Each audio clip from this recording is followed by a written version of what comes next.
The Subcommittee on Health, Employment, Labor, and Pensions will come to order.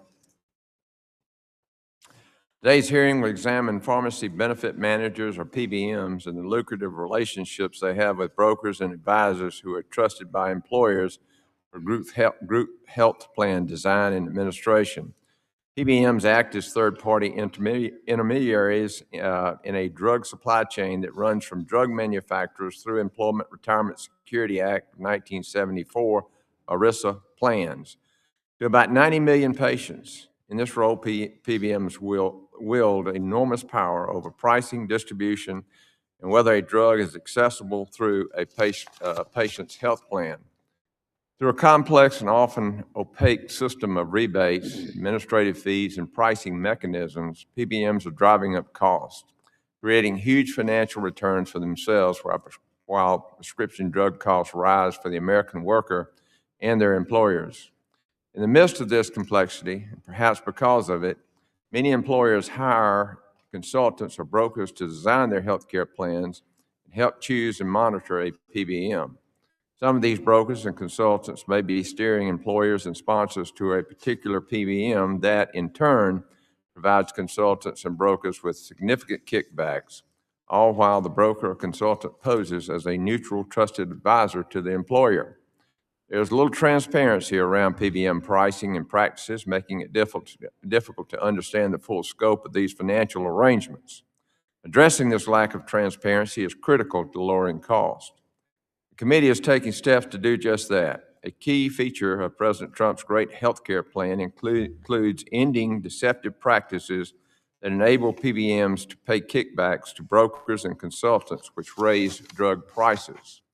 Building on this effort, my bill, the PBM Kickback Prohibition Act, prohibits PBMs from paying kickbacks to brokers or consultants in exchange for steering health plans toward preferred PBMs.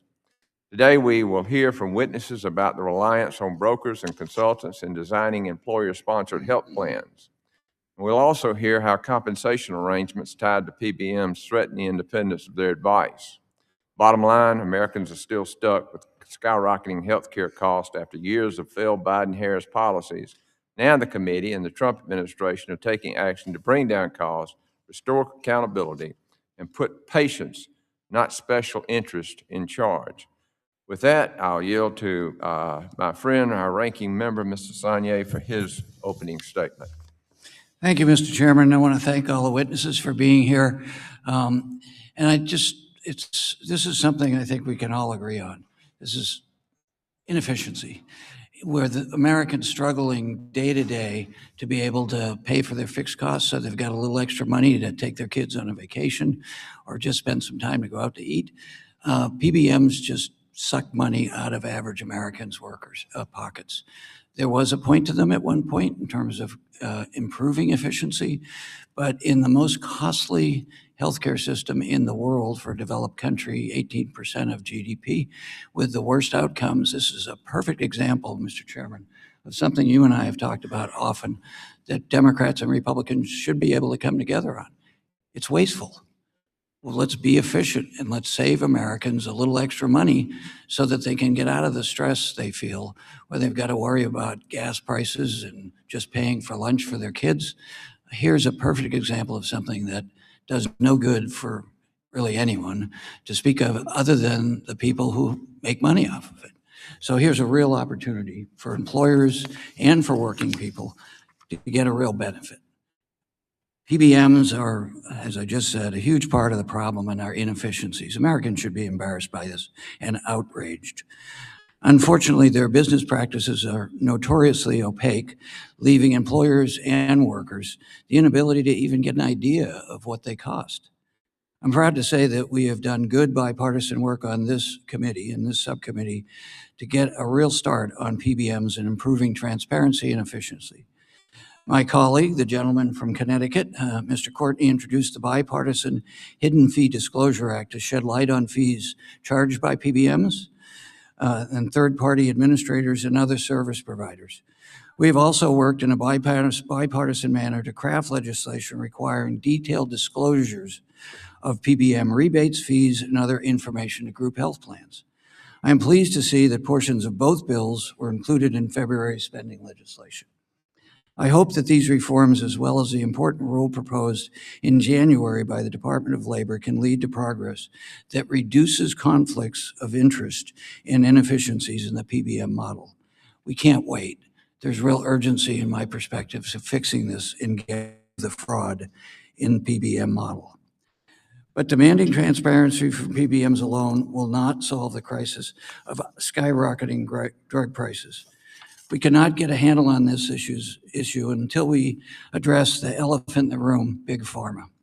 In 2022, Democrats, over unfortunately unanimous opposition from our colleagues, and we'll hope to change that, took a historic step forward by creating the Medicare Drug Price Negotiations Program.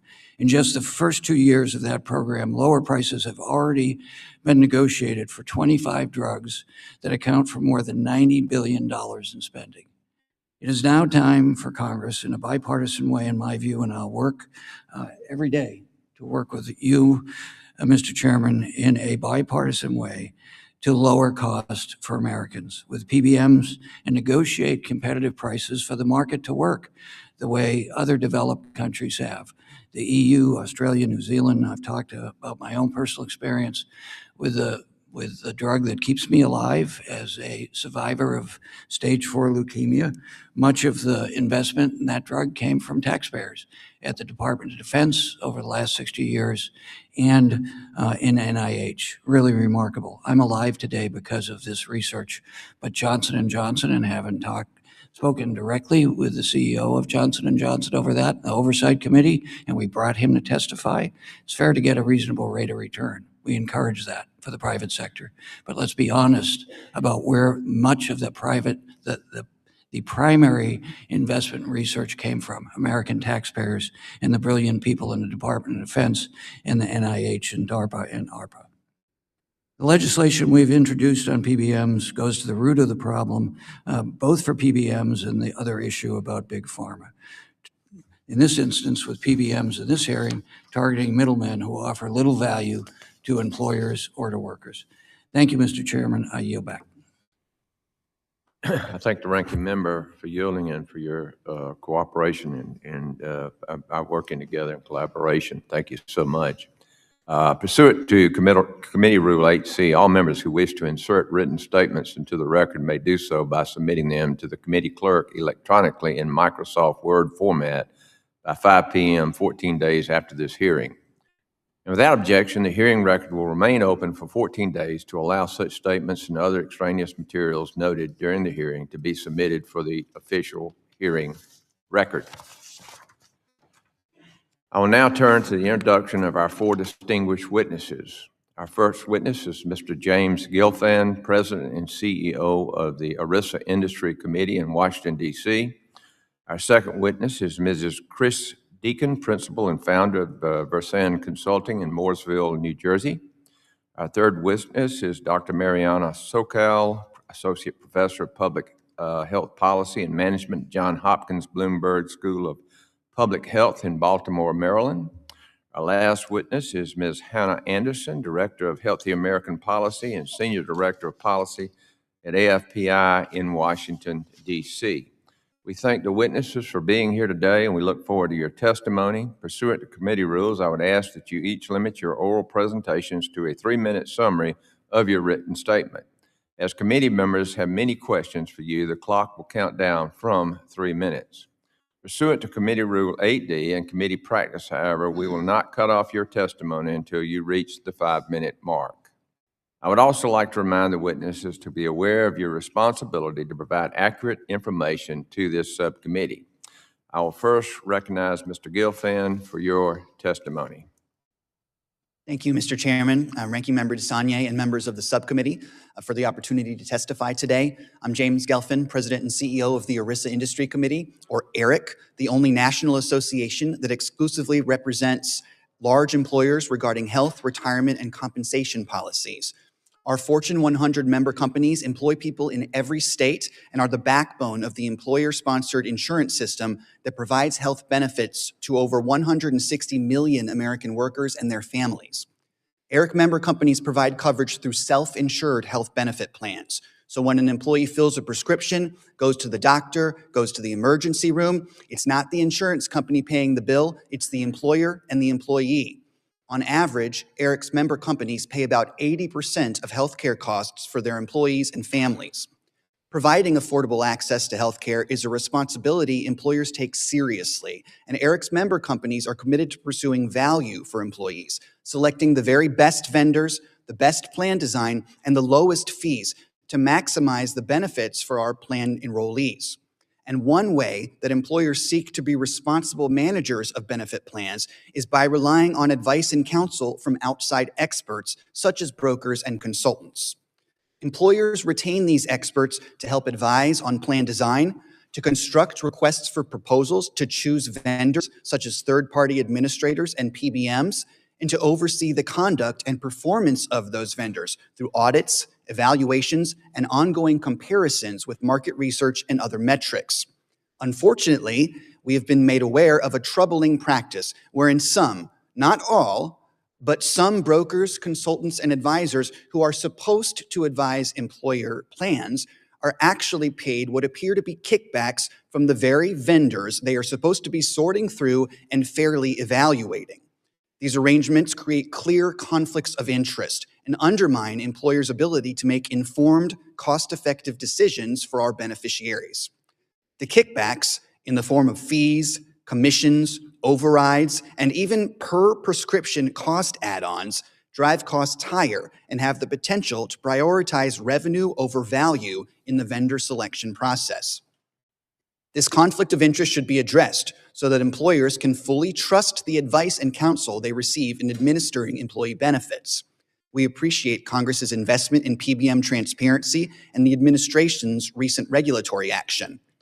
The PBM Kickback Prohibition Act, introduced by Chairman Allen, would prohibit PBMs from providing kickbacks or referral fees to intermediaries in exchange for steering business to them.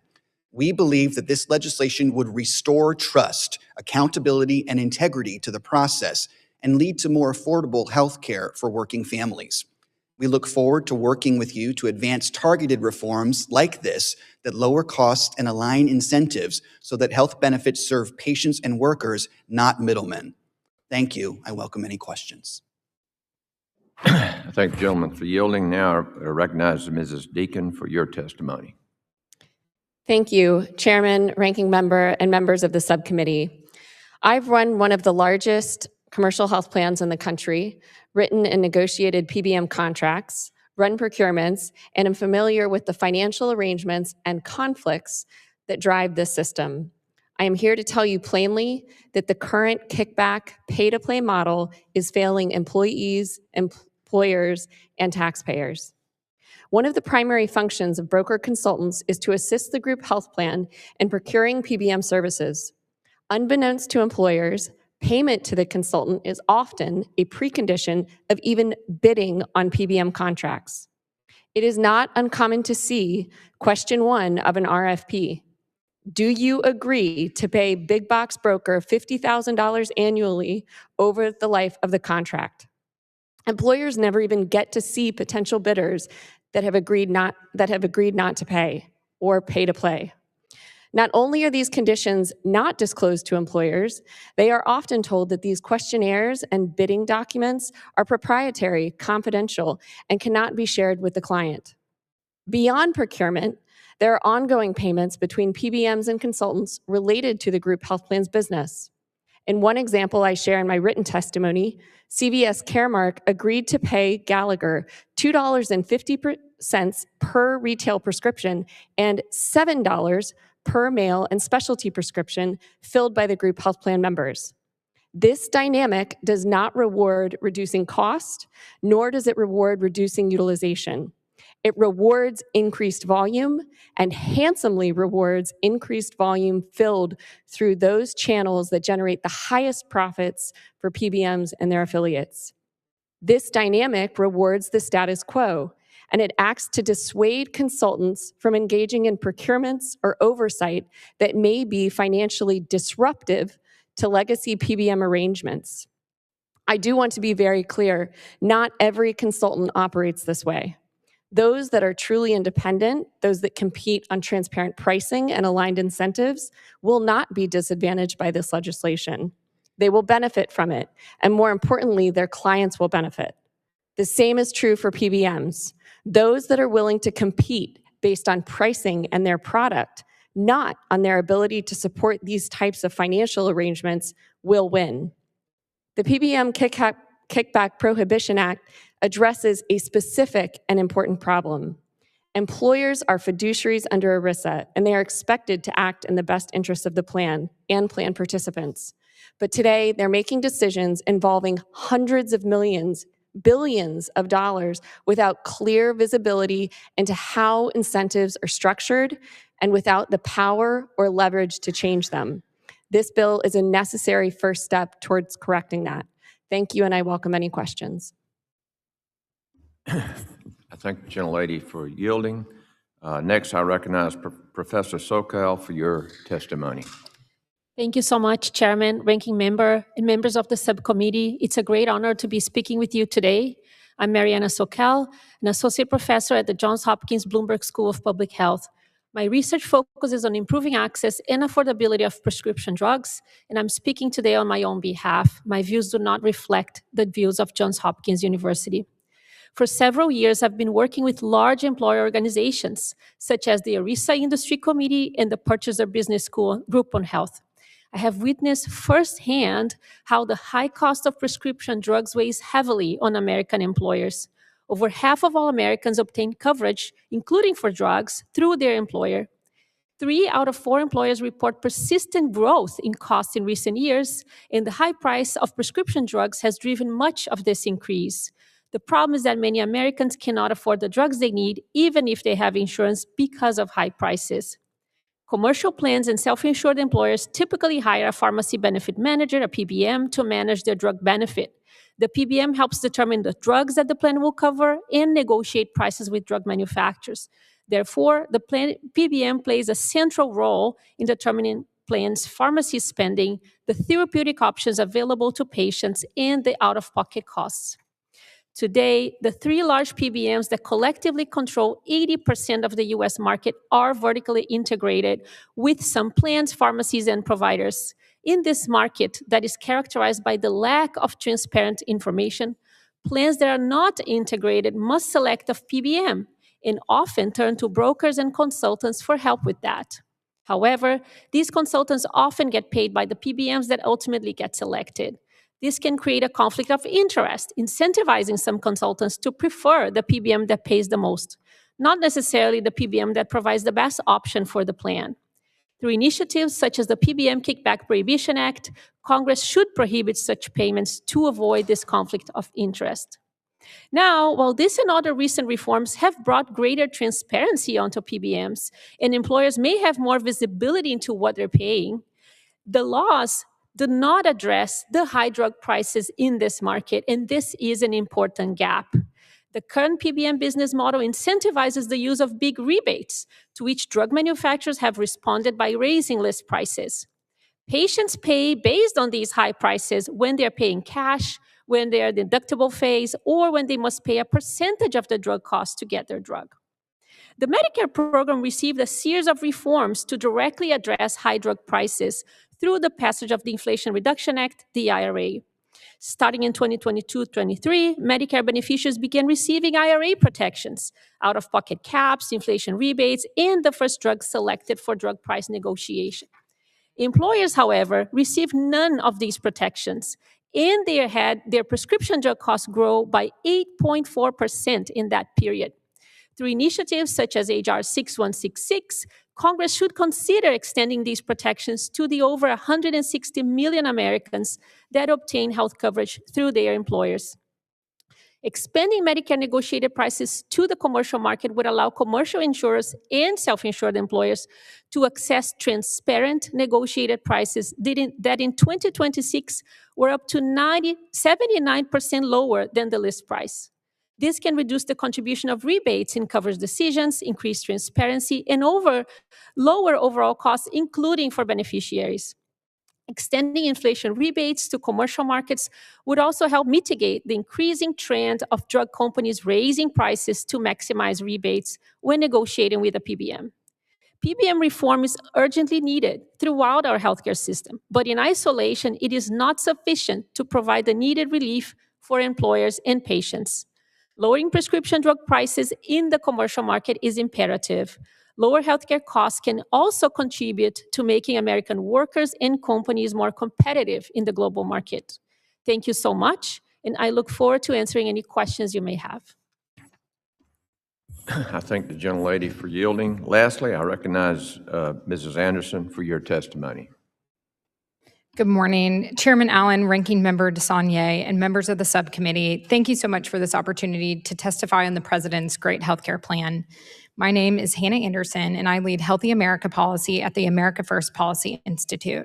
And I just want to say a special thanks to getting to be before you today with friends like Jeannie and Dan, who I worked with on legislation like this in the past. 136 million Americans have employer-sponsored health care. These patients rely on their employers or unions to provide them with health benefits as part of their compensation package. And under ERISA, they have the authority to provide the most tailor-made health benefits for their employee population. Just like any other industry, they often turn to brokers and consultants to help them offer a more competitive benefits package to potential employees.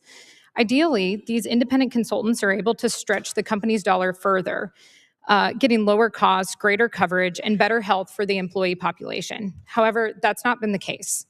The problem is that those consultants they rely on to select PBMs are not always independent. Reports have found that they often take more in kickbacks from the PBMs than they do payments by the plan sponsors.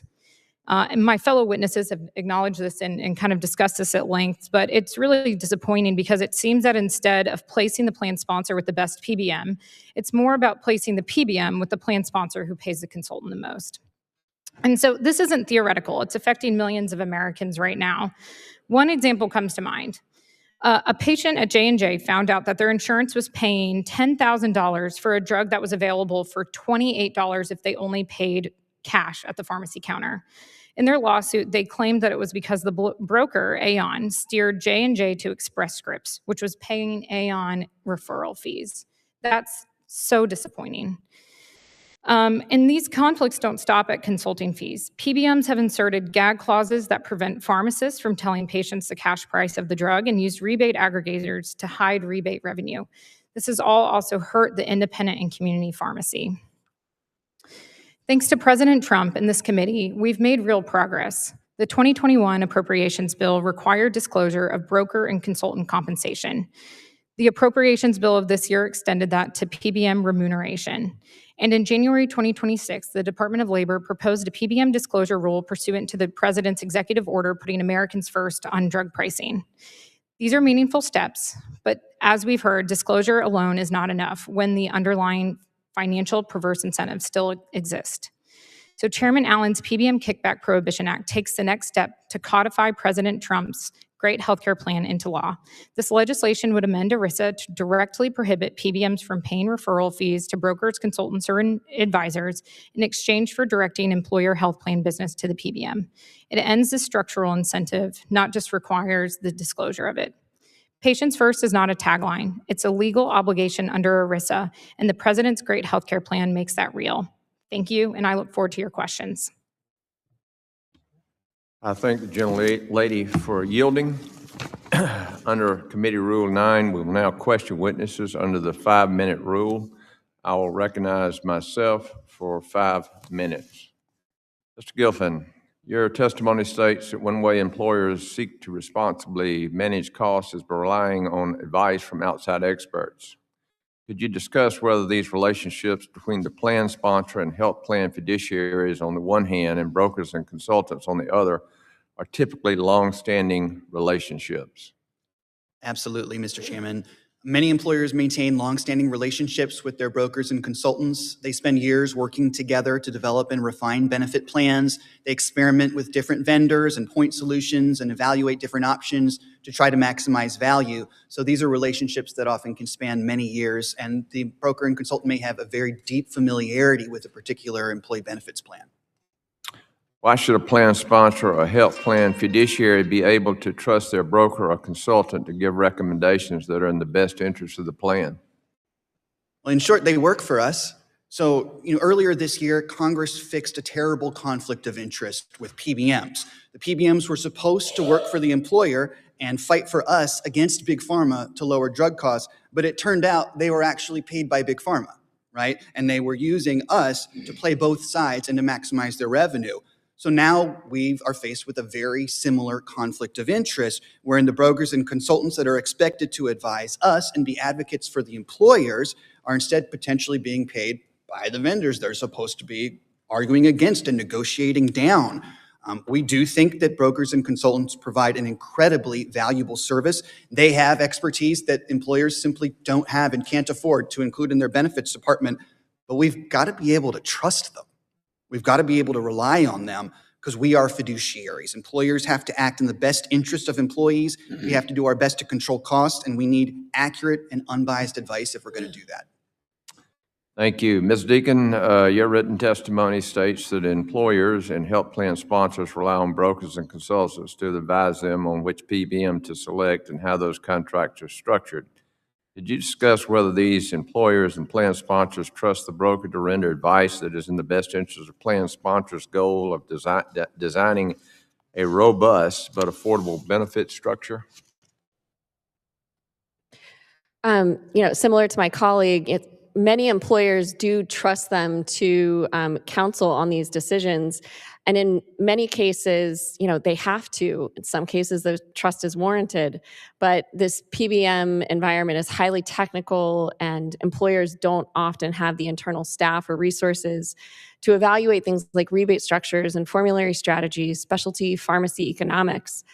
And despite the increased disclosure as discussed, the 408B2 disclosures, this increased disclosure of the market, has been woefully insufficient, and it will continue to be woefully insufficient so long as consultants continue to get paid by the PBM or the bidding PBM, including on per claim basis or participation-based compensation.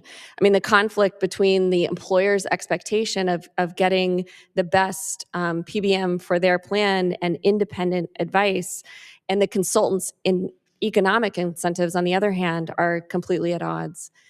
So until this is solved, that trust is very difficult. How can a plan sponsor learn if a broker or consultant has a financial incentive, outside incentive that would impair the broker's independence? Well, I mean, certainly they should ask, and under 408B2, they must ask, right? The problem is, again, I have seen firsthand where those disclosures are requested and the consultants are not being fully transparent in what those fees are. And again, when the underlying economics of the relationship, like per script fees, increased utilization at higher profitable channels for the PBM, when the employer isn't able to actually see those underlying economics either, sometimes these very high level disclosures do not adequately inform the employer as to what the economic incentives of the consultant are. So disclosures alone here are really insufficient. Ms. Anderson, do you have any comment on that? 26 seconds. Okay. No, sir. Only just to say that, this is all part of an employee's compensation package. So all of this money, even though it's leaking to other parts of the health system, at the end of the day belongs to the patient or employee that is benefiting from the employee welfare benefit plan, similar to 401ks and all of the other benefits employers provide. I'm out of time, and so Ms. Lee from Pennsylvania, it's your time to ask questions. Thank you, Mr. Chairman. Pharmacy benefit managers have an unbelievable amount of control over our healthcare. They control drug prices, decide which drugs are covered by insurance and which pharmacies are in network. This is all while owning and operating their own pharmacies. Express Scripts, OptumRx, and Caremark manage 80% of drug claims in this country. And they're owned by Cigna, United Health, and CVS, which also owns Aetna. It would be understandable to assume all these names mean different things, but healthcare monopolies control every part of the system. They profit off of families having to choose between rent or groceries or childcare or their life-saving medications. This administration has come out against PBMs. But they've made it abundantly clear that the issue is not with exploiting consumers, it's with who benefits from the exploitation. Over the last several months, the Trump administration has signed secret deals with 16 drug companies in exchange for 3-year exemptions from tariffs. The White House claims these deals have secured the lowest drug prices ever. And I'm sure it's just a coincidence that Donald Trump Jr. sits on the board of BlinkRx, a company that serves to profit from pharmaceutical companies establishing direct-to-consumer platforms that comply with President Trump's demands. Dr. Sokol, what do we know about Trump's deal with drug companies? Is there any evidence these deals created the lowest drug prices ever? Thank you so much for this question. I think the attention on international drug prices helps us identify that we're paying so much more than other countries. But how to incorporate that into getting a better deal for us. In these negotiations, in these announcements, these are voluntary deals that the industry has taken up together with the administration. We don't know how long they last. We don't know why some manufacturers have agreed and others haven't. And so why didn't manufacturers do it before if they can sell, right, at these lower prices? So leaving those mechanisms to incorporate external prices into getting lower prices for us should be incorporated into things that are written in statute. For example, the Medicare drug negotiation program. Mm-hmm. In the first Trump administration, we had that idea for Part B drugs, and we could have it today as part of the Medicare drug negotiation program as well. Thank you. I'd also add that reports show more than half of the drugs listed in Trump RX have cheaper alternatives on other direct-to-consumer sites. Conservatives are celebrating drug pricing transparency through PBM reform in the same breath as celebrating Trump's secret dealings with drug companies, and we can't stop at transparency. We have to actually lower those costs. So your testimony mentions a gap in recent PBM reform policies where they don't actually modify the high prices that the manufacturers change. So does the law actually compel, and does it compel lower drug prices? Are these reforms, or could these reforms increase patient cost sharing or health insurance premiums? Thank you for this question. Today, the legislation that covers, increased transparency, increased disclosure of information between PBMs and their clients, that does not change how manufacturers charge, how much manufacturers charge for their drugs. And that's a special problem for drugs that are in our market without competition. We have today very few drugs that account for a large portion of the spending and don't have competitions, generics and biosimilars. And that's the kind of drug that we negotiate price in Medicare, and we achieve very significant price reductions. However, all the 150 plus million beneficiaries that are getting their insurance coverage through the commercial market, they don't have access to these lower costs, to these lower prices. And that's a huge gap, because that really weighs, like was said here, on their paychecks, on their benefits, and so on. Thank you. So between PBM reforms and Trump RX, we still aren't making a dent in the real problem. Healthcare monopolies, the president and his family profiting while people in this country go bankrupt trying to afford care.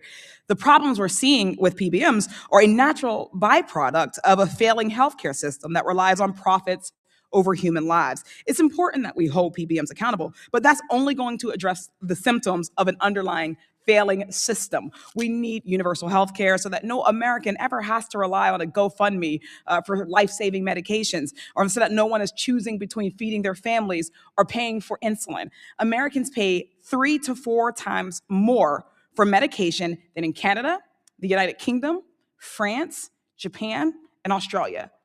So when we say that we can take steps, that's great. But at the end of the day, we need to pass Medicare for all so that all people in this country are covered, or no longer going bankrupt, and are able to access the care that they need and that they deserve. Thank you so much for your time, and I yield back.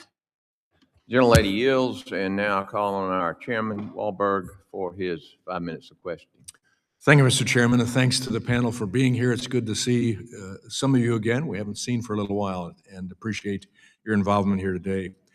Mr. Gelfand, many of us have heard concerns from the constituents about the practice of PBMs and how consolidation of PBMs have taken away options for health plan sponsors and patients. Could you discuss whether employers have any type of flexibility when designing their prescription drug benefit programs? And secondly, what choices do employers have when working with PBMs? I'm sure the press release is being written as we speak, but a PBM will tell you that everything's negotiable and an employer can have any kind of plan that they want. But in practice, the flexibility is constrained since market consolidation limits meaningful competition. With the 3 largest PBMs controlling something like 90% of prescriptions, they know that they hold all the cards. So if anyone could negotiate, it would be Eric's member companies, because we're the biggest. We pay the most, we have the most covered lives. But oftentimes, we're just stuck. Take one of the couple options that they offer, or take a hike. One strategy many of our member companies have tried is mixing and matching vendors. So it's carving out the pharmacy benefit so we're not using the same company for the medical plan and the pharmacy plan. But this is increasingly difficult as those companies just get bigger and bigger and more vertically integrated, and they've got more clout in the entire healthcare ecosystem. So choices ultimately are kind of a mirage. Well, smaller employers have very few choices. They may be just stuck with the PBM chosen by their TPA. With a larger employer, you might be able to choose between a traditional PBM or a smaller upstart PBM. But that sometimes is a hard sell because they're smaller, so they may get worse prices from big pharma. And once they settle on a big PBM, an employer may be able to choose, do I want a rebate plan or a spread-focused plan? But what we're talking about is how to pay the PBM, not how to design a plan that benefits patients. Thank you. Mrs. Deacon, according to the Federal Trade Commission, the market for PBM services is highly concentrated, and the largest PBMs are now also vertically integrated with the nation's largest health insurers and specialty and retail pharmacies. As a result of a high degree of consolidations and vertical integration, how much ability and incentive do PBMs have to prefer their own affiliated businesses? In short, they have a massive incentive. In that FTC report that you actually reference, I think an excerpt from a PBM executive really said it best. Quote, you can get the drug imitinab mesylate at a non-preferred pharmacy at Costco for $97. We've created plan designs to aggressively steer customers to home delivery where they can get the drug for $2,900. Where the drug is 200 times higher. The optics are not good, end quote, right? The optics are not good. They recognize this because it hurts plan sponsors and patients. The economics are fantastic for the PBM. So as they have vertically integrated and own everything from the insurance company to the PBM to the specialty pharmacy to the rebate aggregator, group purchasing organization, and now even manufacturers themselves, they own the entire vertical line and absolutely have a motivation and financial incentive to steer as many patients to those high profit channels as possible. And as it relates to this bill, those high channels are often compensating the broker consultants on a per claim basis. So for the very popular ERISA health plans, that has a negative impact. Massive. Yeah. At $2,900 versus $97 for a drug. There's an incentive to steer that employer and their members to the $2,900 drug, which the patient is paying a percentage of, and the employer is paying full freight on. Yeah. Thank you. Mrs. Anderson, these same brokers and consultants are responsible for advising the health plan sponsor on the selection of PBM and everything involved with it. Appears in some type of conclusion. Are these brokers and consultants also responsible for advising the plan sponsor on the terms of the contract with the PBM? Yes, they are, and they're not really doing their job to hold them responsible. So these brokers and consultants are advising the plan sponsor on a variety of different options for the group health plan, for the employee welfare benefit plans that the company may offer. And they're not doing their job when they're steering them to the most expensive options. Because again, if a patient can go and get something at a cash price for $28 or $3, but it's actually costing the group health plan $10,000, that's my money as an employee that's going out the door. That is not my compensation package. That's not my benefit package that's being used responsibly. Thank you. I yield back. Gentleman yields. Now I call on Mr. Mannion from New York for his 5 minutes of questioning. Thank you, Mr. Chair. Thanks to all of our witnesses for being here today. This hearing will help inform our continued work in tackling rising healthcare costs. I hear from my constituents every day prescription drug costs are out of control and can be a devastating burden on families. Earlier this year, I was proud to vote in favor of the PBM reforms we passed to help improve price transparency and bring costs down. Requiring PBMs to disclose their compensation and pass through rebates directly to the health plan was a common sense measure to ensure plan participants reap the benefit. However, the work we've done is just the start when it comes to addressing drug costs. The Inflation Reduction Act gave us a model. That legislation created the first drug price negotiation program for Medicare beneficiaries and capped annual out-of-pocket costs for Part D drugs. We should be working to extend these savings to the more than 160 million Americans who receive coverage through their employer. As some of my colleagues have noted, the Lowering Drug Costs for American Families Act would build on recent reforms by making Medicare fair price negotiation available to all Americans with private health coverage. It would also limit out-of-pocket drug costs under ERISA-covered health plans and prevent pharmaceutical companies from raising prices faster than inflation, among other reforms. I'm hopeful that this committee will give consideration to proposals like this and also find bipartisan agreement on future PBM reforms. Professor Sokol, my question is for you. An important provision of the Inflation Reduction Act is the requirement that pharmaceutical companies provide a rebate to Medicare when they raise the list price of drugs covered by Medicare Part B and Part D. However, because of procedural obligations raised by Senate Republicans, these rebates do not apply to drugs provided to privately insured individuals. So would you please talk about the significance of ensuring the inflation rebates also apply to commercially insured patients? Thank you so much for this question. First of all, it is really important to have the inflation rebate because in this country, there is a tendency of these list prices just going up over time without any changes to the drug, any innovations, and that's what really drives the higher prices we pay as compared to other countries.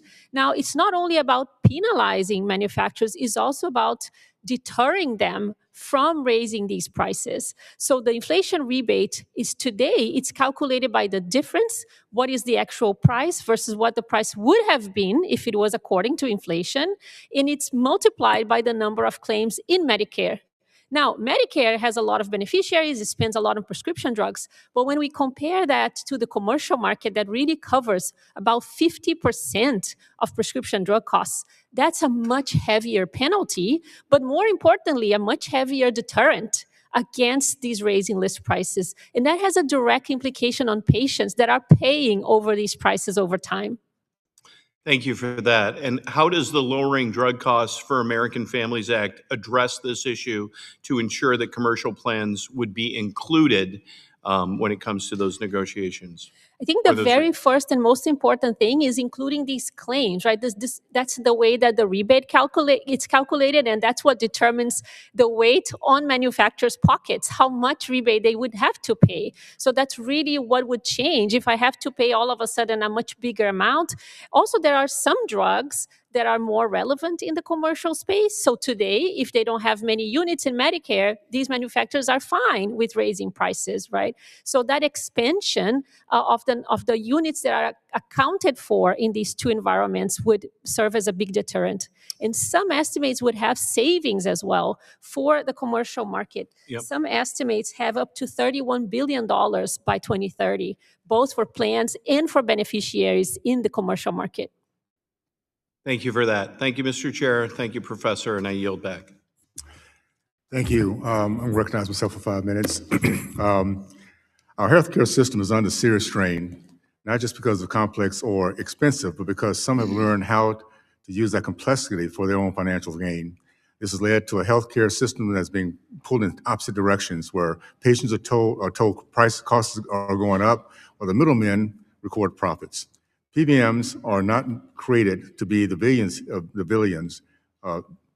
They were meant to help the patients to negotiate lower price drug prices, improving access, and bringing order to a fragmented system. But over time, this purpose has drifted. Today, too many PBMs seem more focused on taking value out of the system than delivering value to the patient. And this is not an accident. It's the result of incentives that reward secrecy, consolidation, shifting profits into shadows instead of rewarding openness, competition, and patient care. At the end of the day, this hearing is about accountability. It's about transparency. It's about whether we are willing to confront a system where too often profit comes before patients. And again, I want to thank the witnesses for being here today. This is a very, very important topic that we're going through right now. Ms. Anderson, as we touched on before, the major PBM managers, PBM control approximately 75 to 80% of the total U.S. prescription drugs. What would be the impact if we were to take this back to the free market as opposed to the monopoly that we're now seeing? What would be the difference we'll see in the entire supply chain? And thank you for the question. I really appreciate it, because I think this is what we're seeing with Trump RX. You know, the president put Trump RX together to make sure that we were taking the middlemen out of the system. And so for some of the drugs that we're seeing that an 86% and 90%, 95% cost reduction for American patients, and patients can go and buy that directly without using their PBM or other middlemen. And they're seeing a really true cost reduction on a drug that they might want to purchase and then not go through step therapy or other utilization management tools to get to. So for a drug like Humira, which is, I think, now listed at $425 a pen on Trump RX, that's a huge cost reduction from the list price of $6,000 or $7,000. And that's thanks to President Trump's leadership in putting Trump RX together so that American patients can see what it would be like to have a no middleman price on prescription drugs. Thank you. Mr. Gelfand, is that his name? Okay, thank you. There's a growing recognition that limited transparency in PBM operations makes it difficult for policymakers to fully assess the costs that are occurring. Based on your work, what are the most critical data gaps that Congress should be focused on in closing this and better understanding the marketplace and how it functions? Thank you for the question, Mr. Owens. Plan sponsors believe that our claims data belongs to us, that it should be in our possession. It's developed based on what we pay for and what our patients pay for, but oftentimes we do not get access to those claims.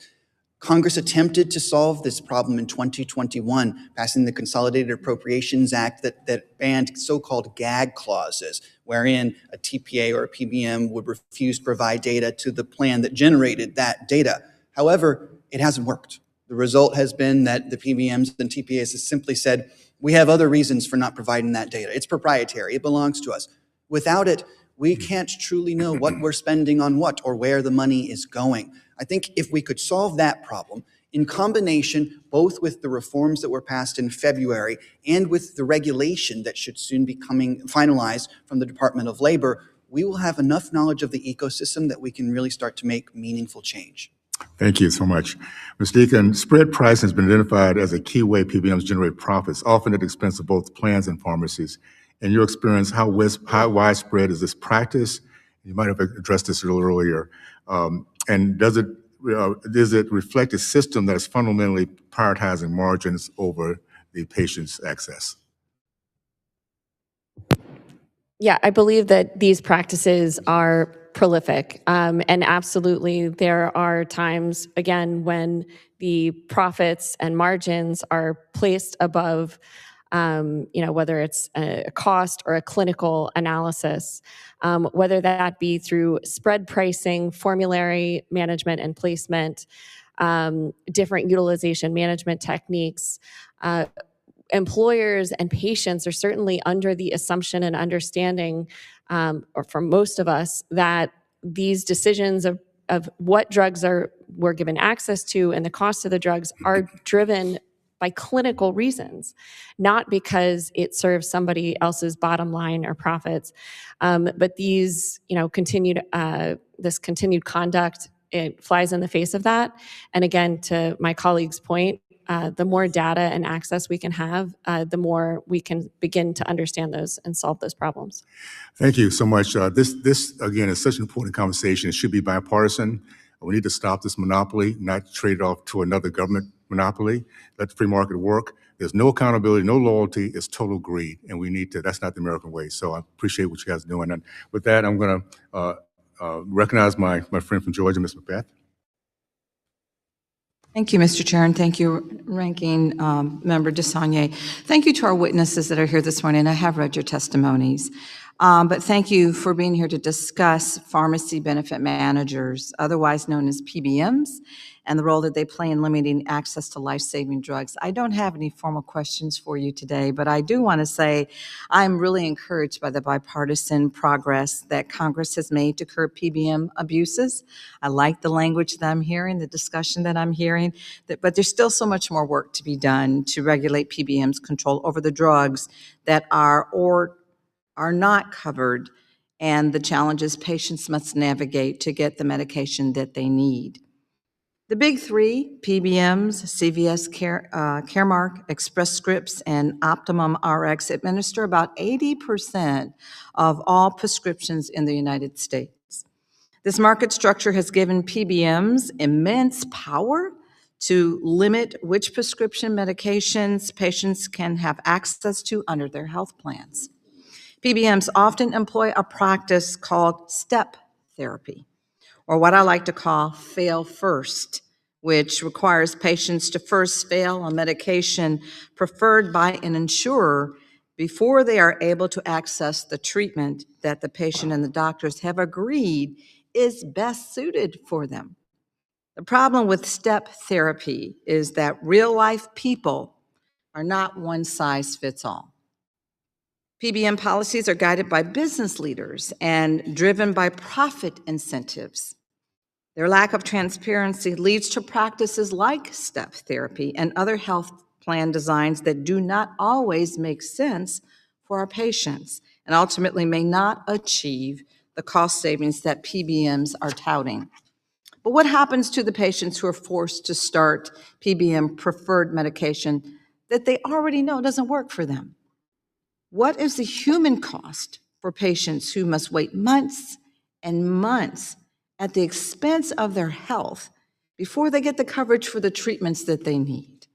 Like a teenager from Georgia with Crohn's disease, Georgia's where I represent, who, while preparing for a college entrance exam, experienced a stress-induced flare-up.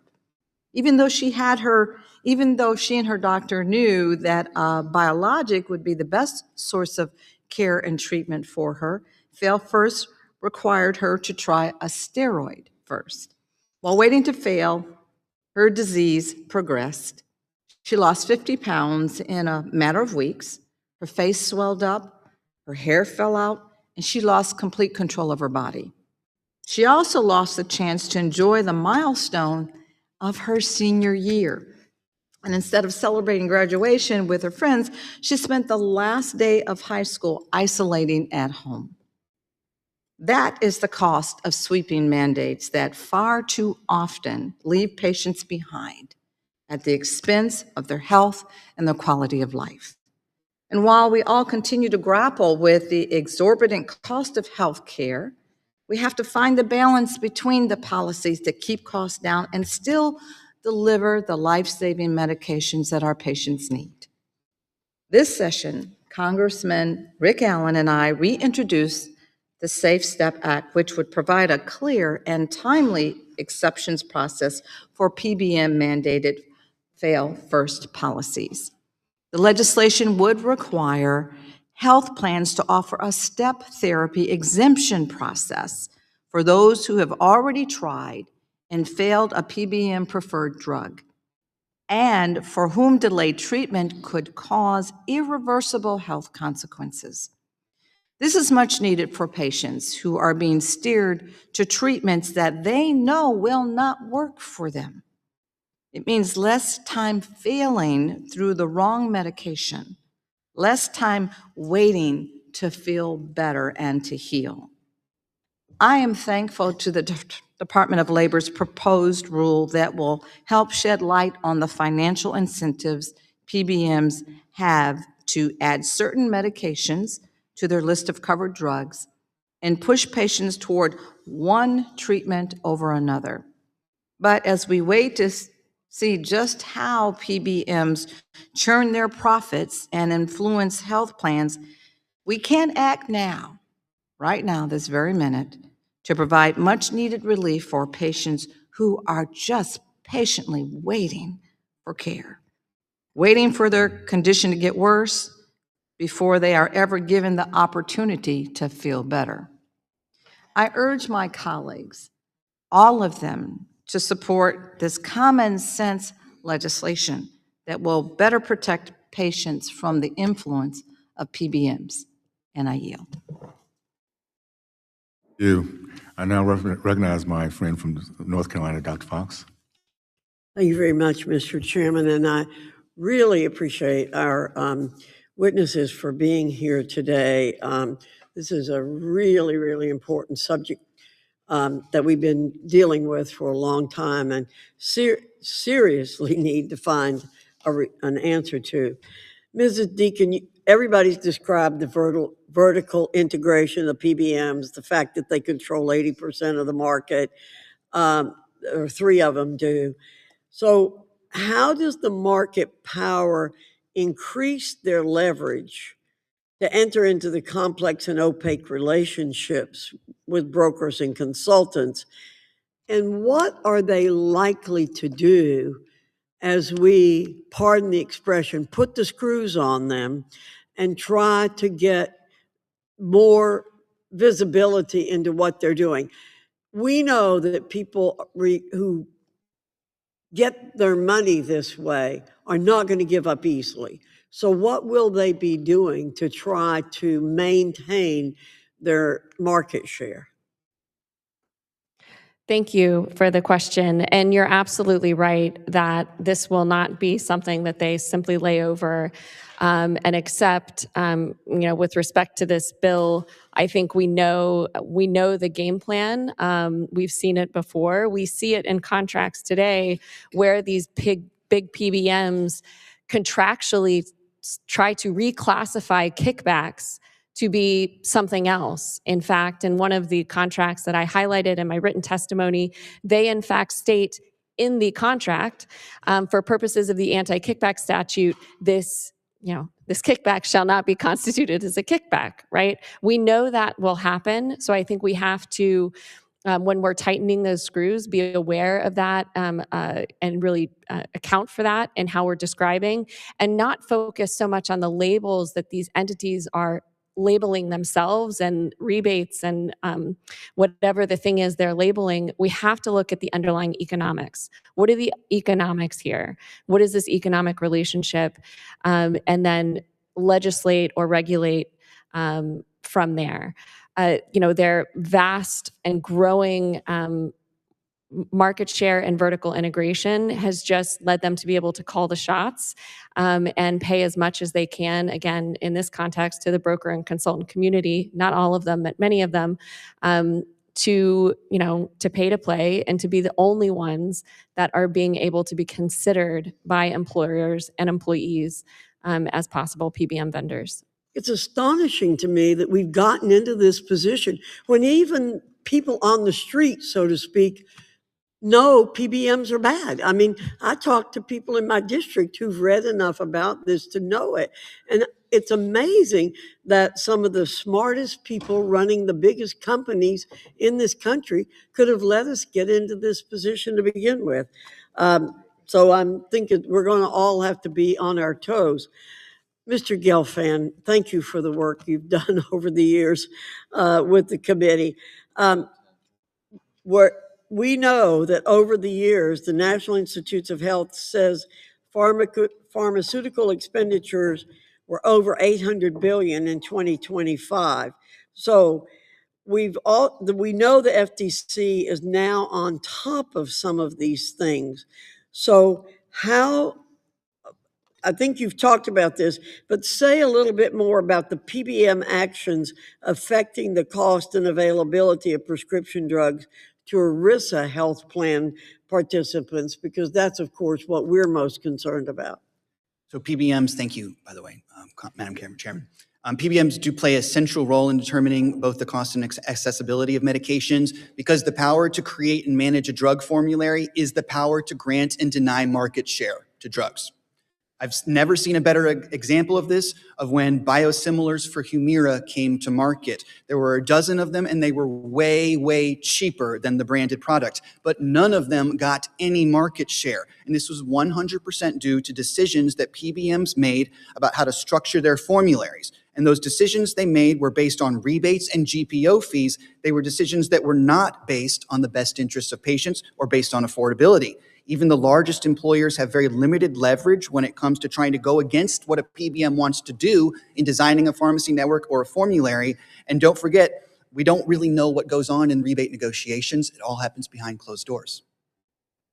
Thank you very much, and thank you, Mr. Chairman. I yield back. Gentlelady yields, and now Ms. Hayes, I'm going to get you in here before we have to recess for a vote. So you have 5 minutes of questioning. Thank you. Thank you to our witnesses for being here today. The cost of healthcare remains extraordinarily high.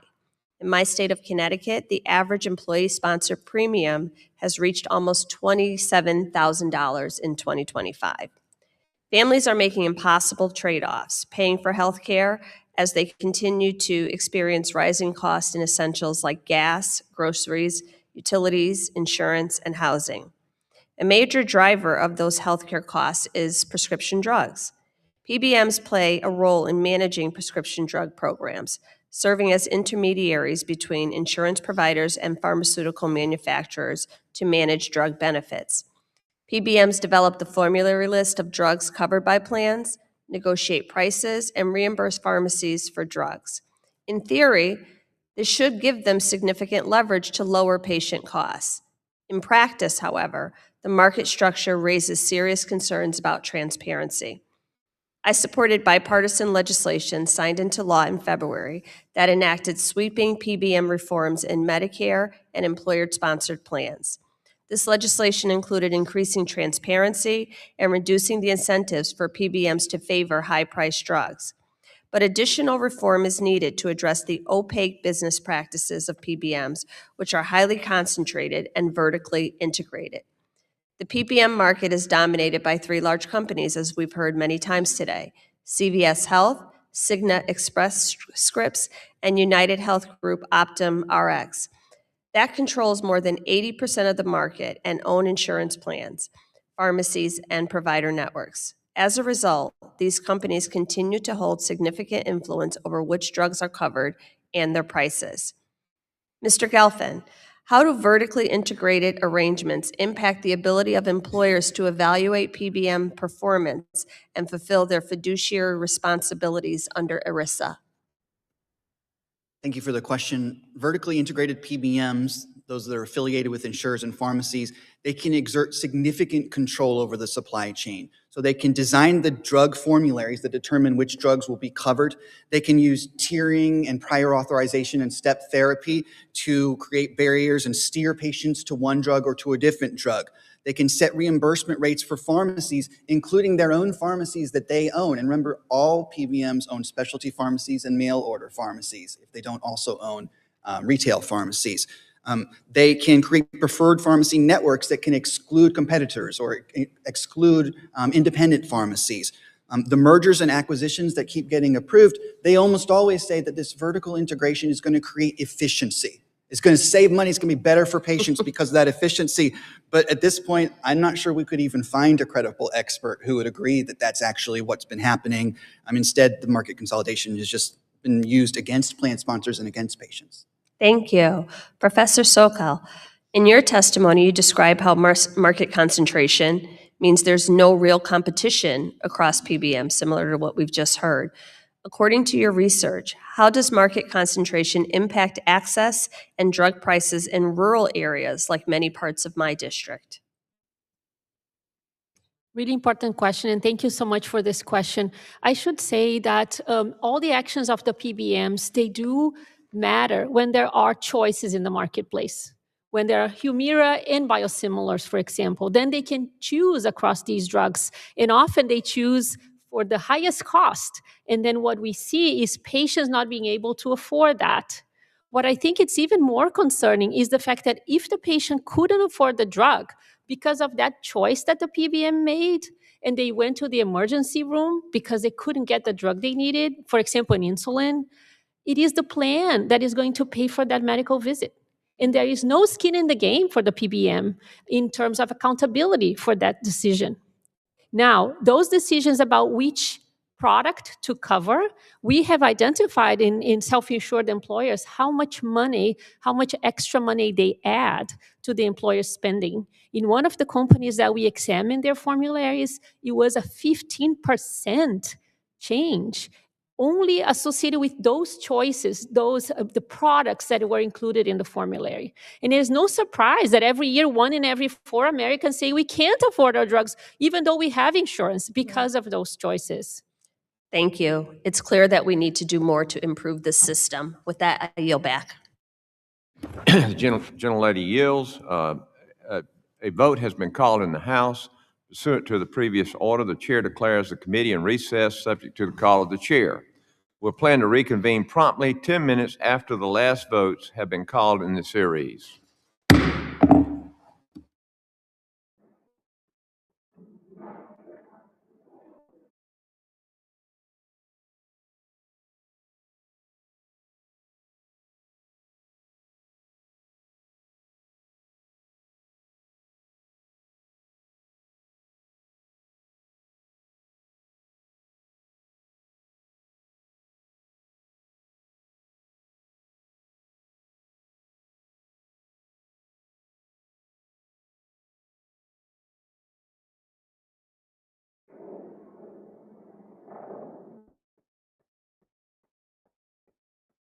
The committee will reconvene and continue questioning. And Dr. Unger, you're up for your 5 minutes of questioning.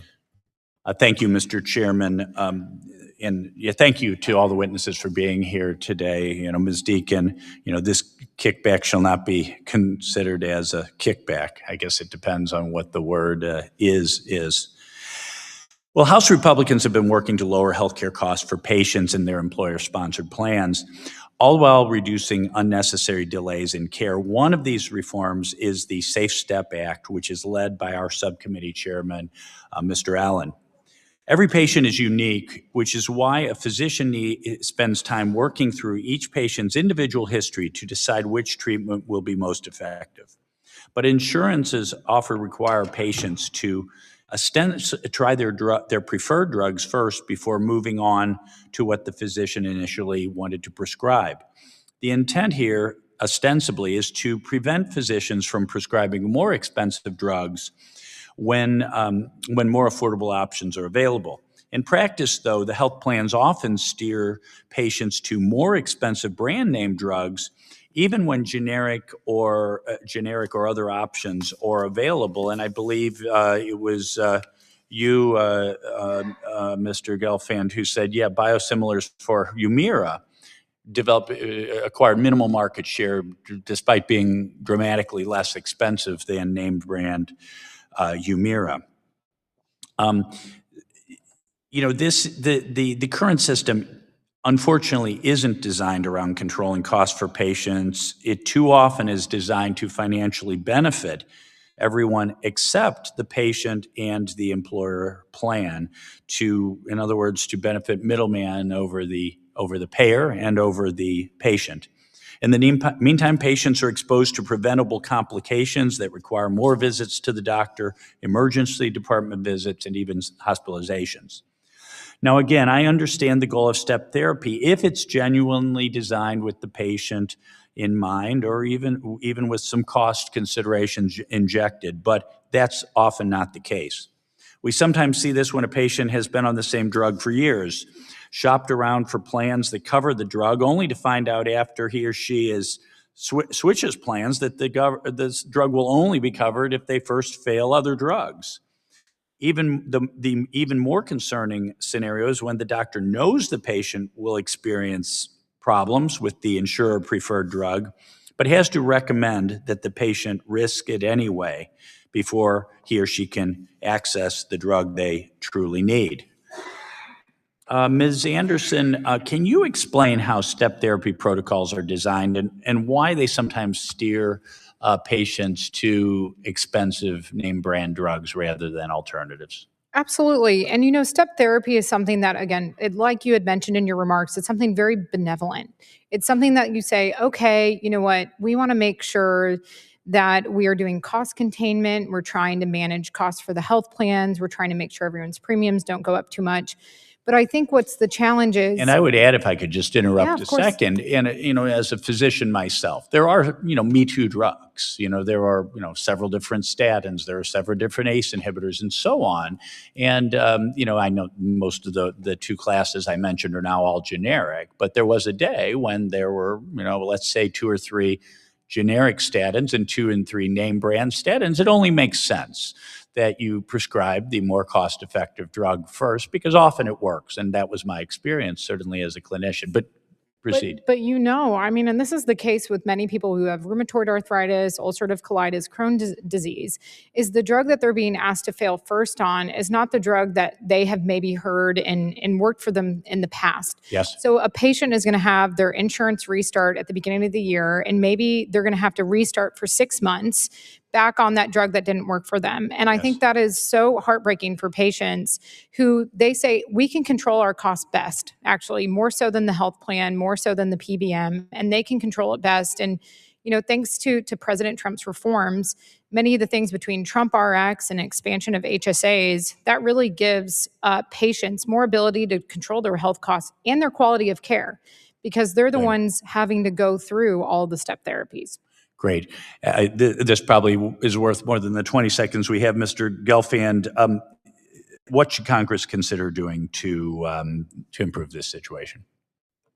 I think that there are aspects of steps therapy that could certainly be reformed and modernized. For instance, it should all be electronic. It should all take place. You as a patient should be able to track through an online portal exactly where you are in there. But there are some serious problems with legislation that's currently being considered. Thank you.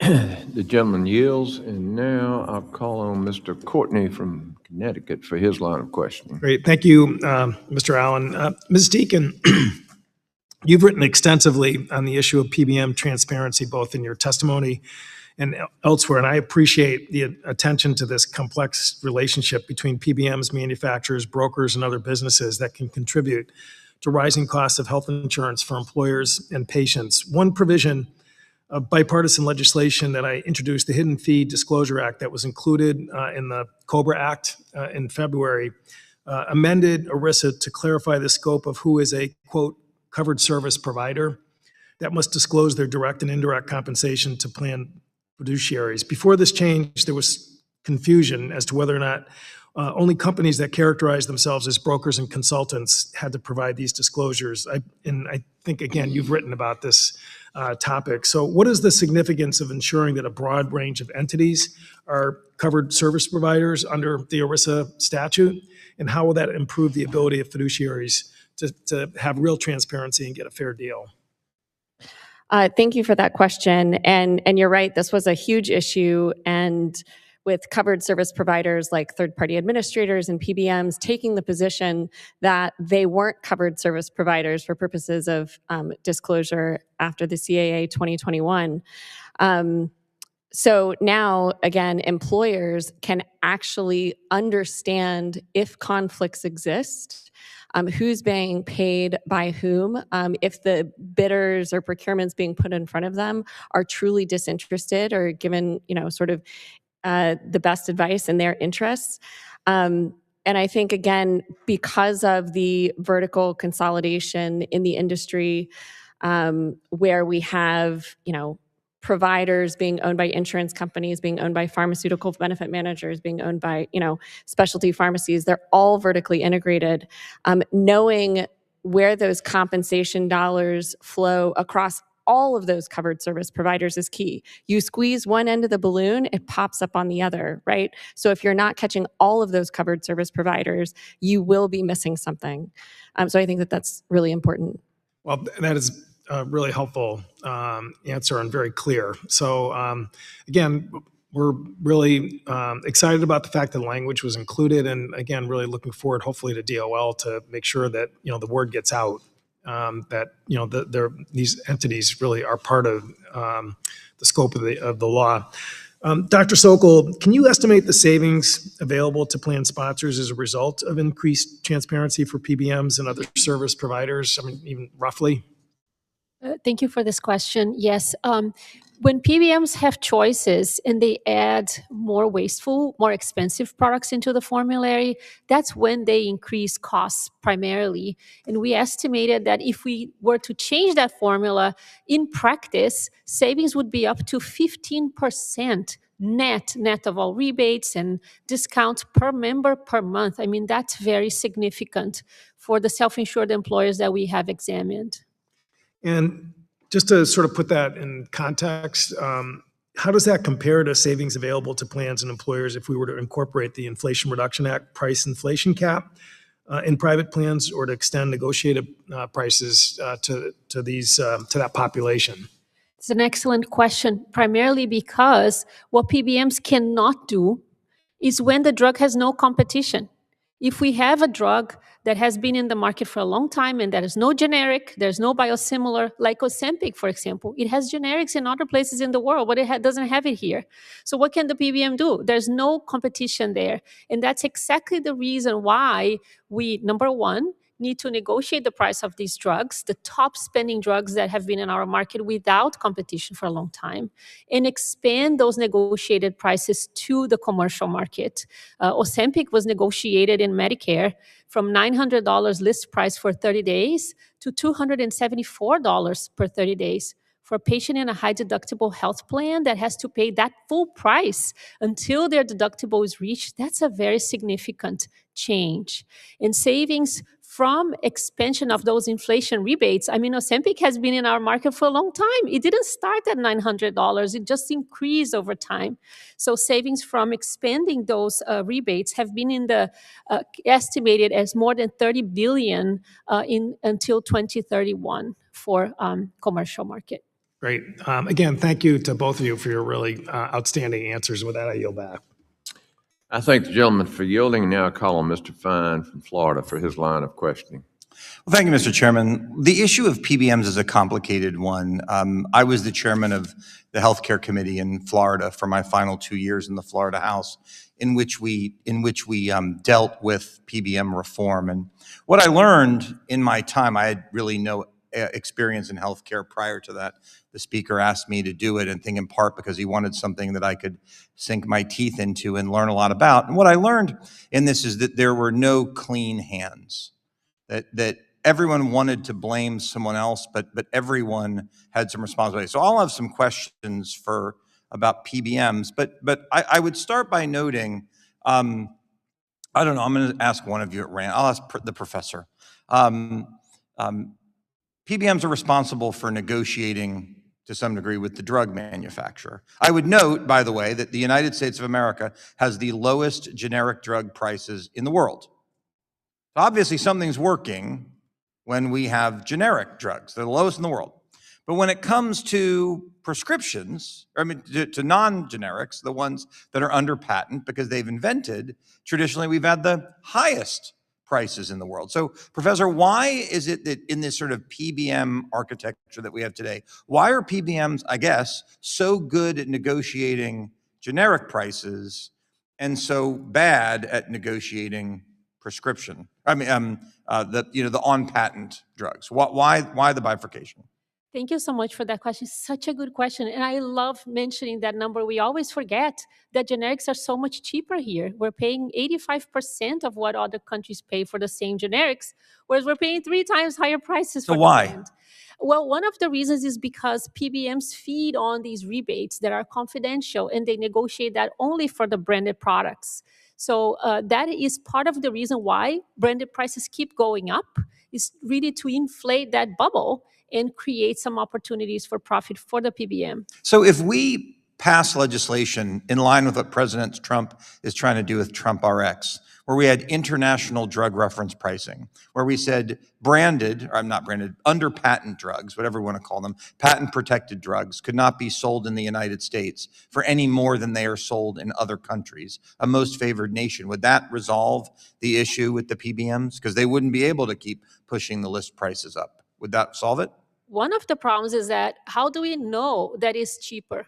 That's one of the problems. How do we know that it's cheaper than other countries? Because the same manufacturers can be giving confidential rebates to other countries. So that's part of the story. Now, I do agree that we pay so much more and we should be finding ways to lower these prices. So one of them is incorporating that into negotiation and incorporating that for our branded products. See, one of the observations that I had was that because we were so good on off-patent drugs, generic drugs versus non-generic drugs, was that part of the problem was that the drug companies were trying to make a lot of money in the United States and then sell those drugs for a lot less overseas. And to some degree, the PBMs had to deal with that. How much of the issue do we think with PBMs, I'm going to ask Mr. Gelfand just randomly, how much of the issue with the PBMs occurs when we allow a PBM to also own a pharmacy, for example, and we create this vertical integration that can create, bad incentives?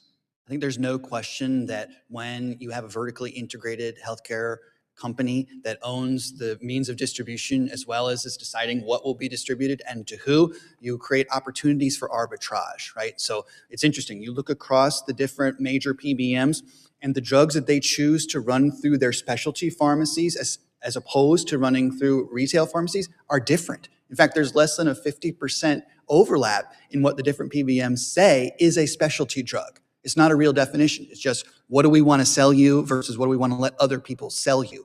So you're creating this opportunity for them, and they're going to seize that opportunity in the system, and they're going to make profit from it. Yeah, I would wrap up by saying, again, I don't think there are clean hands here. I think there are challenges with PBMs. I think there are challenges with the people who hire PBMs. I think there are challenges with the drug companies. I think it's a complicated system that has to be managed. And while I think there is ample room for reform, the number one thing we could do is create transparency, because if we do that, people can then see what is going on and we can deal with the problems as they stand. So I thank all of you for being here on this issue, and Mr. Chairman, I yield back. Gentleman yields. Now I'll call on Mr. Scott from Virginia, our ranking member, for his line of questioning. Thank you, Mr. Chairman. Mr. Gelfand, you mentioned that PBMs hired by employers to manage programs, often because of conflicts, the employers are paying too much. What would happen if PBMs were required to act as fiduciaries? Thank you for the question, Mr. Scott. We are in favor of making a legal change to clarify that PBMs should be acting as fiduciaries, because the decisions that PBMs make have a material effect on the plan and on the patients in that plan, on the prices that they pay, on the products that are available to them.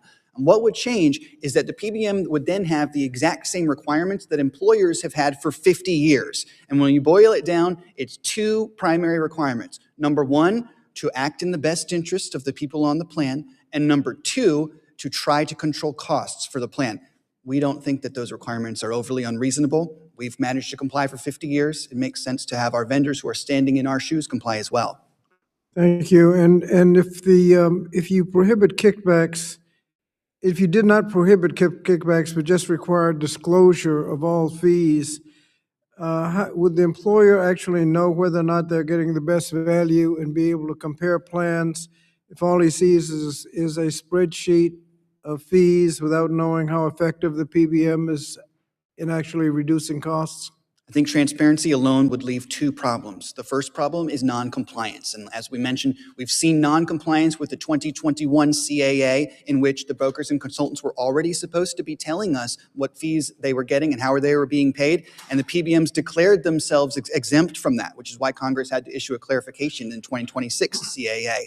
I think that the second problem with that is that ultimately, we do not have access to their data. We do not know where the flows are. And if they don't tell us, we can't really double check. We don't have a right to audit all of their information. So a ban would be more effective than simple transparency. Thank you. Ms. Anderson, you mentioned the benefits of Trump RX. Are there examples of brand names with lower costs on Trump RX where there are actual charges, where there are actual cheaper generics not on Trump RX, where the patient could actually pay even less? Absolutely. I think many of the drugs on Trump RX offer a lower price generic, but I think it goes back to the patient choice and what's working best for the patient. I know this committee has talked a lot about step therapy, and I think when you go to drugs like, again, recently Humira. I mean, are there examples of generics not on Trump RX that the patient would not have been aware of, where they could have paid even less than the bargain they would get on Trump RX?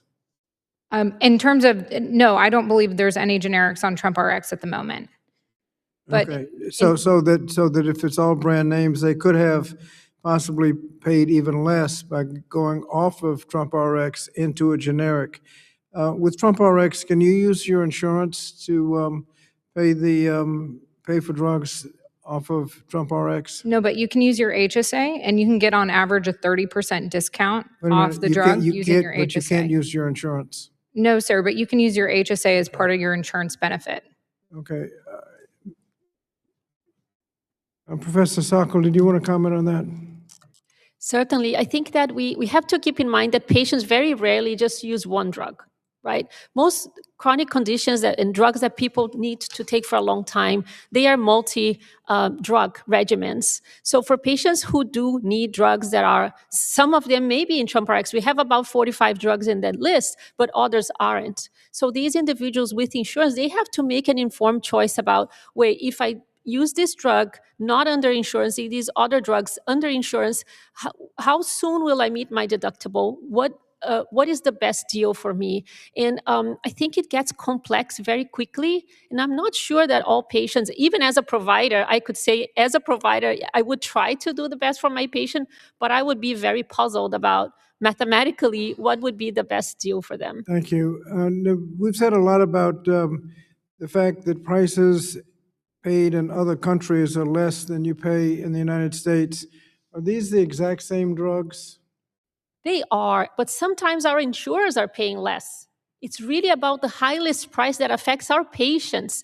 That's what's paying more. After the rebates and discounts, sometimes our insurers are paying the same.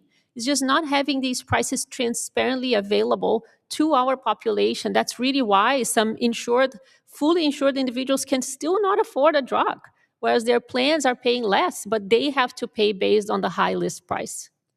Thank you, Mr. Chairman.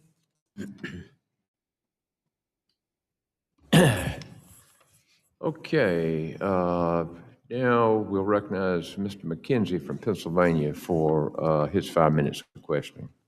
Well, thank you, Mr. Chairman, and thank you to Ranking Member Scott for bringing up the issue of PBMs being considered fiduciaries. I have bipartisan legislation to do that. I think that would be a positive step forward.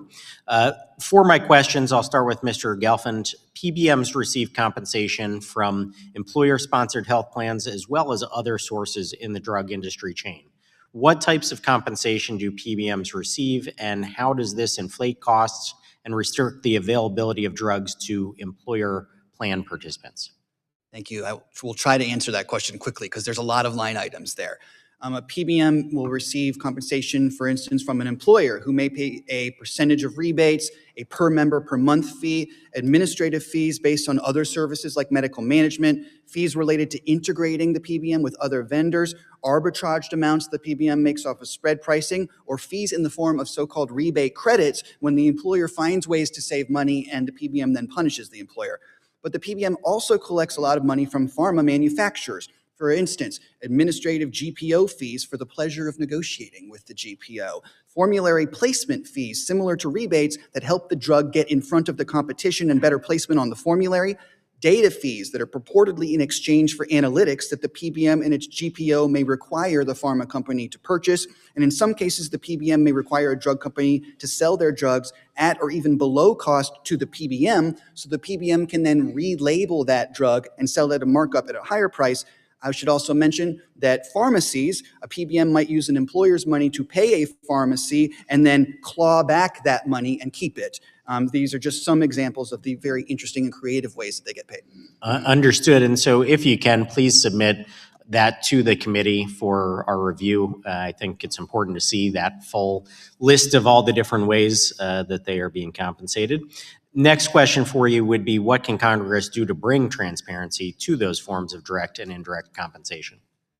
Thank you. I think a couple of things that should be considered is, number one, support the administration's work to require full transparency into the direct and indirect remuneration that PBMs receive. Please support our efforts as well to ensure that that covers their GPOs, their specialty pharmacies, their overseas drug branding entities, and the other interesting parts of their enterprise.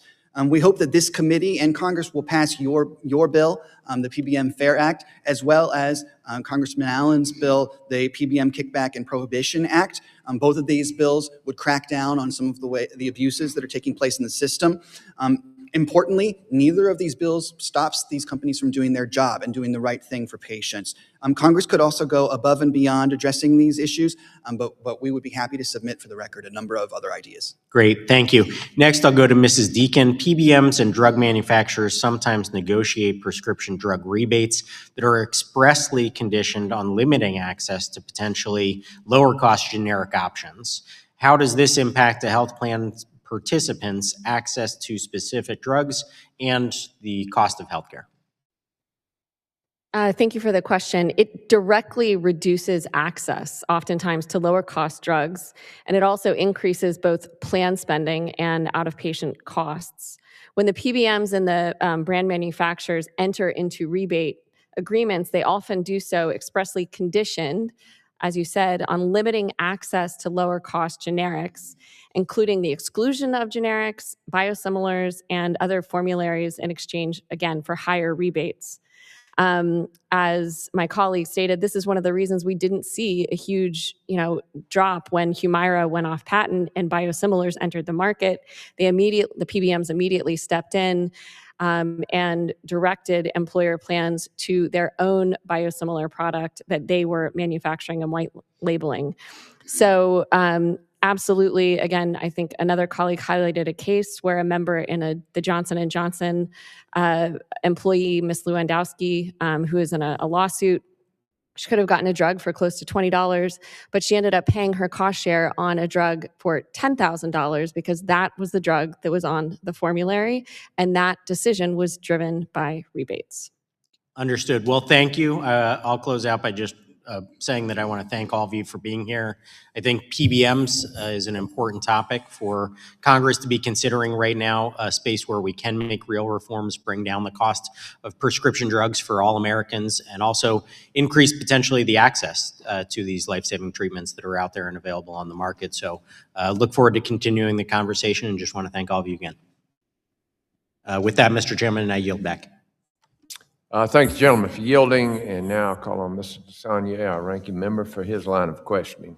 Thank you, Mr. Chairman. I'd like to ask for unanimous consent to submit for the record a statement from the National MS Society.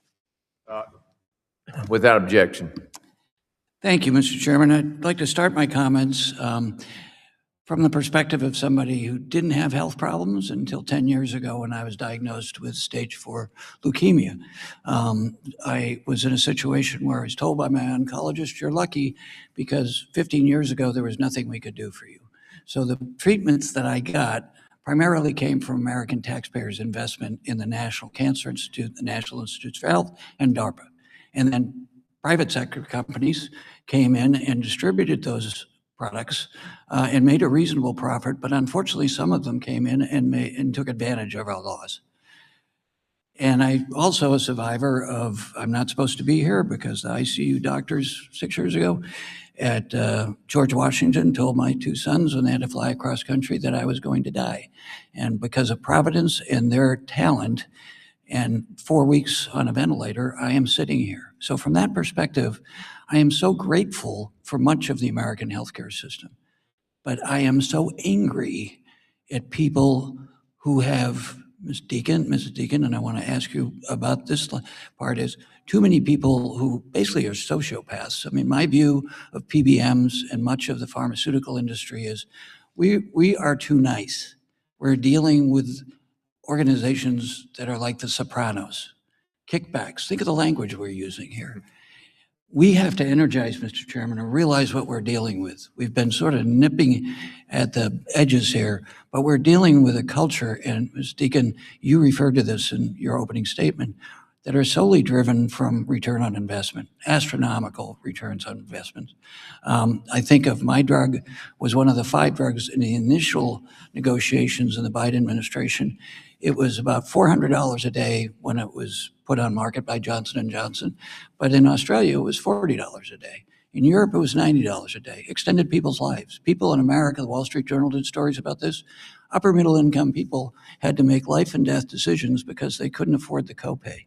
Well, we walked in, and Mr. Chairman, as you and I, as friends and former business owners, and me as a former Republican at a different time, we believe in the private sector and competition, but not when the competition is consolidated and there's no competition, and the culture within those organizations do not have the intellectual capacity to understand how much pain they're causing to people. So, Ms. Deacon, 2 things.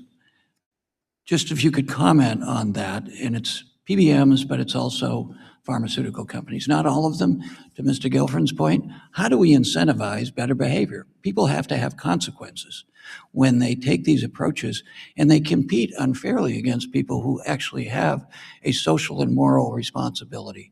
How do we change this culture that is permeating this part of the healthcare industry?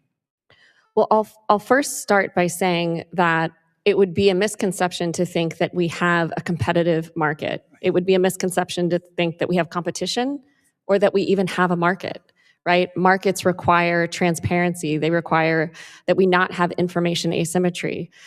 What we have today is, again, a very vertically integrated market that operates, and not just the PBMs, but I'm also talking about largely the provider side of this. United Health Group is the largest employer of physicians in America. Most people don't know that. We do not have markets. We do not have competition. We have monopolistic entities that are operating with that profit motive, but with no check and balance of the market, right? With no check and balance of competition. And so I think that's probably the first and most important point.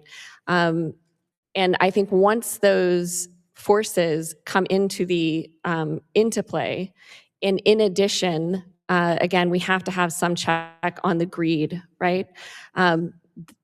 Once those forces come into play, I think we will have some checks, but it's got to be both the incentives and realigning the financial incentives, number 1. Number 2, ensuring that the disincentives to bad behavior are real and are felt by those entities. Thank you. And I want to point out, a study has shown that 25 of the fastest growing drugs in the United States are owned by firms that are owned by private equity companies.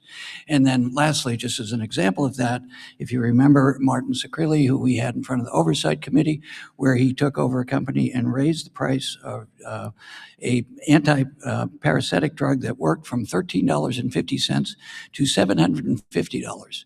And he ended up spending 7 years in federal prison. That would be a good disincentive. Thank you. I yield back. Okay, seeing no further questions, I will ask the ranking member for his closing remarks. I might have just made it, Mr. Chairman. I just think I look forward to working with you. And I really hope that, we are in a culture up here where we unfortunately are sort of trained to get in our own ideological perspectives and say we're taking credit for this, or the other people are not.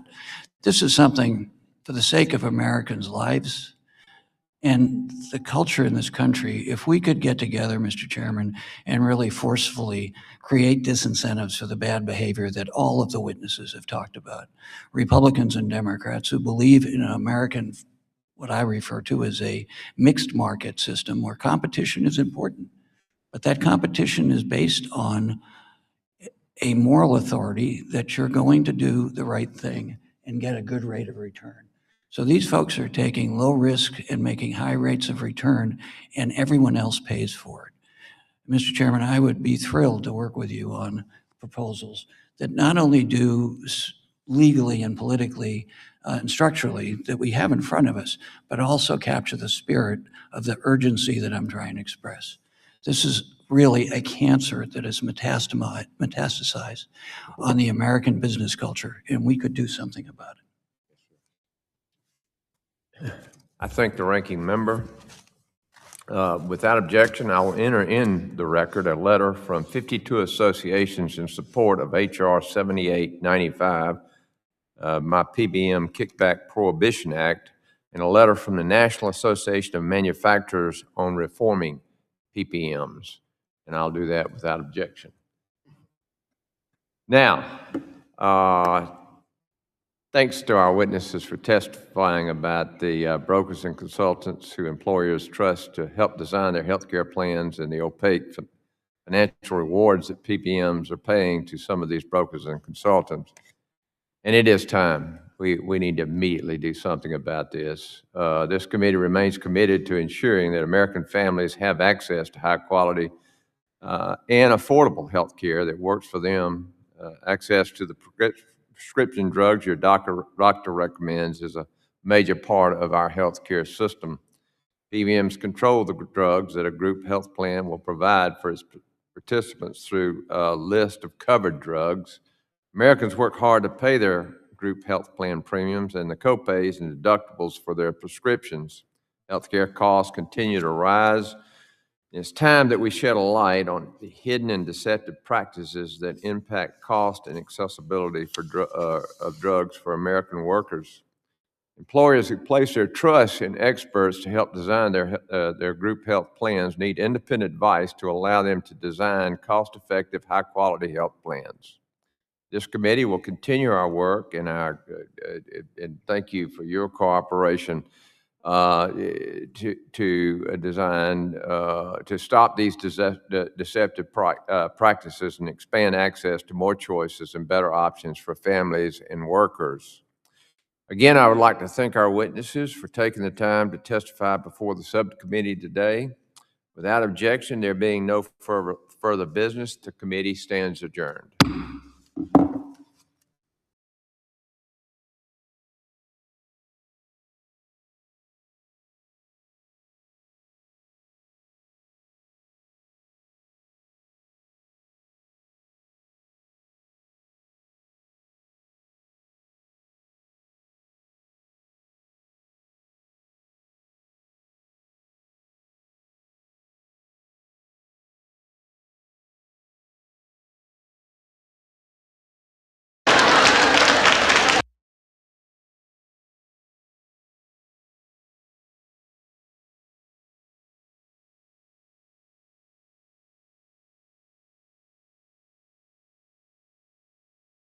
There's such a discussion about things we add to our bodies outside of food and water.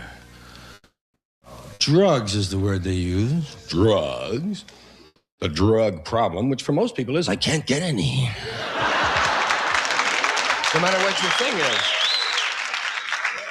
Even if it's just painkillers or whatever.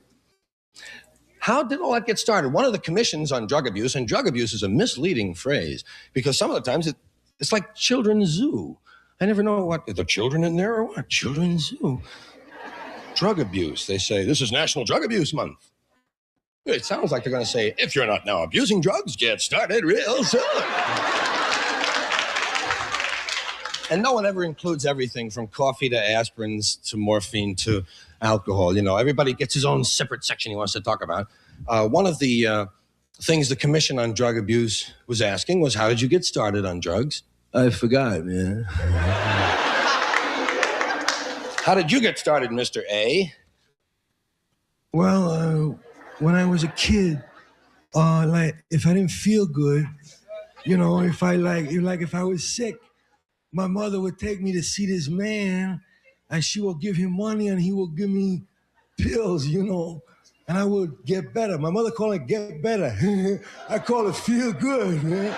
Hey, I would get better, you know, I feel good. Later, when I grew up, I started going to the guy myself. That's always what happens. Someone that we trusted said to us when we were little, take this. For that, have that. Take this. What are you taking for that? Well, you ought to give him something. I'll tell you what I took for that. Old Doc Kramer, he'll give you something. Give him this, take that, put this, take this. Don't have that, take this. Don't feel good, feel better. Put something inside yourself, yes. And so it's natural, I guess, when you get out a little later in life to act along the lines of the way you've been trained and the people you trusted who said, you'll feel better if you'll do this.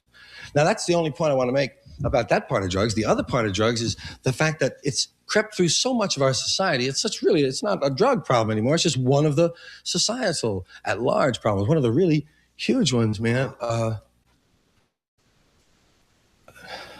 People talk about there's too many drug lyrics in them rock and roll music songs. Now, there may be, but that's not the first thing a child hears. The first time a child hears things like that, verse and rhyme, are the nursery rhymes he hears. And he's much younger and more impressionable. He's 2, 3, 4. And he hears about these people in the nursery rhymes, and you know what they were into. I mean, think of some of the bizarre behavior. Humpty Dumpty. Big old egg is laying up there, going to go up on the wall. He's high on that stuff they feed chickens, man. I started thinking about it. Most nursery rhyme characters were into some sort of a drug experience or another, it seems to me. If you just, some of them are simple, you just take the name, Snow White. I say, Snow White, all right. Hey. And then I wonder, well, what kind of white? What is it? Is it something up or down? What is it, smack? No, couldn't be smack. There are too many chores with 7 dwarves around. It have to be something to make you feel up, make you feel good, something to make you want to wash the garage. Each of the dwarves was into a separate little drug trip. Happy? Just smoked grass, that's all.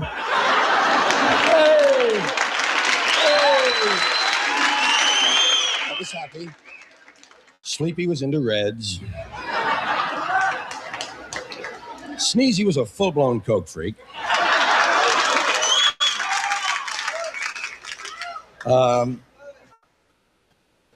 Dopey was into everything. Grumpy, too much speed. Doc was a connection. And Bashful didn't use drugs. He was paranoid on his own.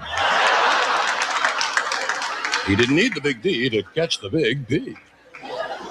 Other people in those nursery rhymes. Old King Cole, what did he do? Old King Cole was a merry old soul, and a merry old soul was he. He called for his pipe, he called for his bowl. I guess we know about Old King Cole.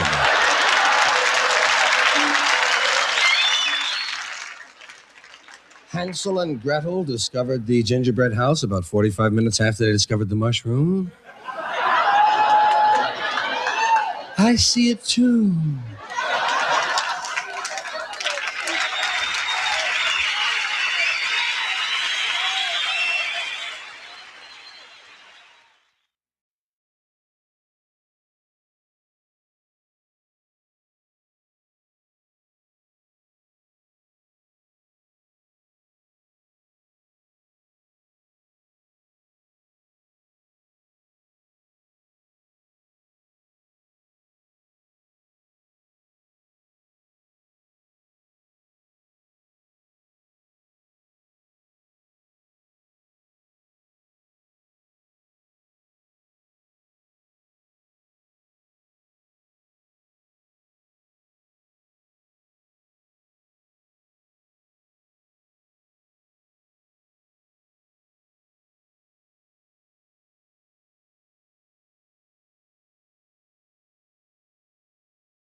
An alcohol thing, it seems to me, comes down to this.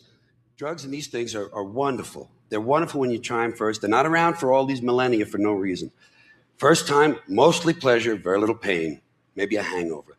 And as you increase and keep using whatever it is, the pleasure part decreases and the pain part, the price you pay, increases until the balance is completely the other way and it's almost all pain and there's hardly any pleasure. At that point, you would hope, then the intellect says, oh, this doesn't work anymore. I'm going to die and I'll do something. But you need people around you who can help you, and you need something to live for. You have to have something to look forward to bring you out of it. You know, there are a lot of people who don't have a lot to live for, and they're sort of stuck inside. Was there ever any fear that by giving up the drugs, you lose a bit of the genius by giving up the wild lifestyle, sanity being the enemy? Well, that has been a canard for a long time, that most of this creativity comes from being wacky. And I'm sure there's a lot of truth in that. as far as just being plain old wacky. Where the drugs are concerned and alcohol, they do seem to open a window for you. They do seem to broaden the vistas at first. The thing you have to do is learn when, it's like all these great writers who became drinkers. You have to sort of, I find with pot, I'm not a big drug user anymore, but I have always a joint somewhere near me. I don't, hidden.